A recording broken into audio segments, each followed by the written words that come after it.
what I love about your story is that you kind of decided that you were going to love this and tried to make it happen without having really ever done it, right? Like you had this economics degree, you were working at the startup as sort of like the finance guy. And then you're like, this engineering thing sounds cool. How can I make that happen? And you quit your job to go join a different company with basically no experience whatsoever. And you were like, I'm going to be an engineer.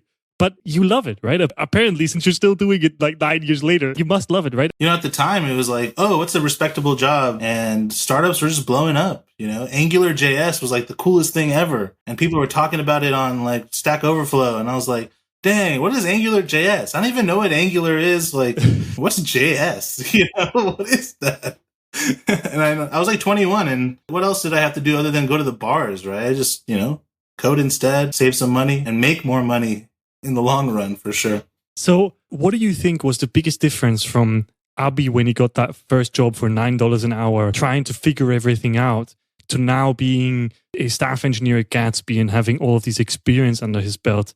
What do you think were sort of the steps you took along the way, or the big step function increments, improvements that you got over time? I know that initially it was that mentor that you had. What's his name, by the way? You should totally give him a shout out. That's awesome that he sat down with you Eric. And gave you feedback. Yeah, Eric. Eric, damn. Eric, you're a good guy. Blue Shield. Yeah. It's interesting. So like first it was this, random guy on LinkedIn. And then when I went to WorkPop, we had hired so much senior talent. We hired talent from like Facebook and at the time like Tinder, and like Tinder was like a hot LA startup. It still is, but hot LA startup. So we hired from Tinder, Snapchat, like all these people, and they were like journey people. Like they had been in the industry for 10 plus years already.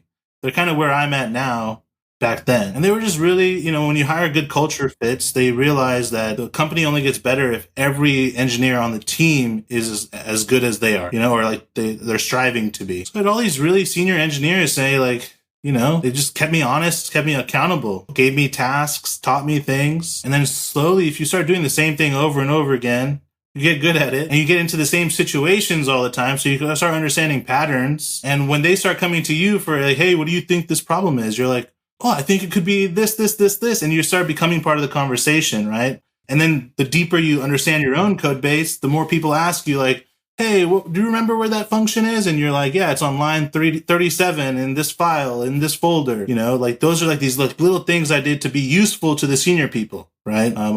We have junior engineers at Gatsby today that are as useful, right? Like I just ask them a question. I'm like, cool.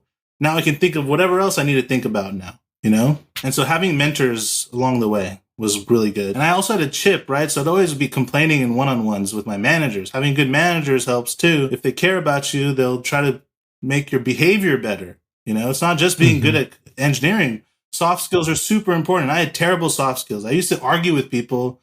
Like they thought I would be angry. I'm just passionate, right? But that, like in today's workplace, you can't be passionate about anything. You got to be very civil and very straightforward to not hurt people's feelings. I didn't care about that before. I'd always get like in trouble, like literally like scolded, like, hey, don't do that, And so people who are willing to work on your behavior, solid.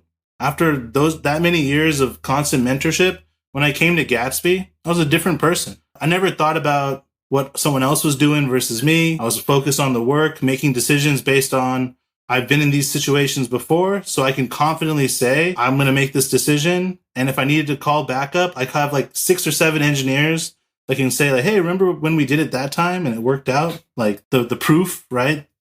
So having that maturity and coming in obviously at a very senior role, you have to be a lot more mature. You have to help everyone else, So it's completely different. So I guess the grand scheme of it is mentorship along the way. You got to find someone in your company that you want to be like and just be like them. And then you find the next person, be like them, and then be like them. And then one day you'll be them, probably. Absolutely agree. I think the mentorship aspect is really important and also was really important in my career. I learned a bunch from people that believed in me, right? And took a chance on me and gave me the feedback that I needed to hear. I also think your point about soft skills is one that I think particularly junior engineers often underappreciate. You can be the best coder in the world, but you're going to be completely useless in a company if you can't work in a team. Because even if you're the best coder, you're never going to be as good as 10 software engineers working together as one coherent team. And yes, coding is a part of it, but equally is conversations and making sure that the entire team is leveling up and working together as one unit, moving in one direction. And it's really difficult, right? Like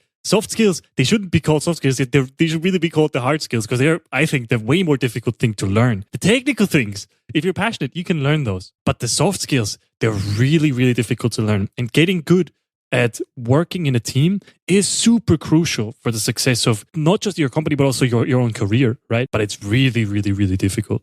Yeah, there's a mindset shift. Like when you're a junior engineer, your goal is to produce output, and whatever output is what you measure. Tickets closed, lines of code written, PRs opened, whatever, right? And the problem is you can't scale yourself.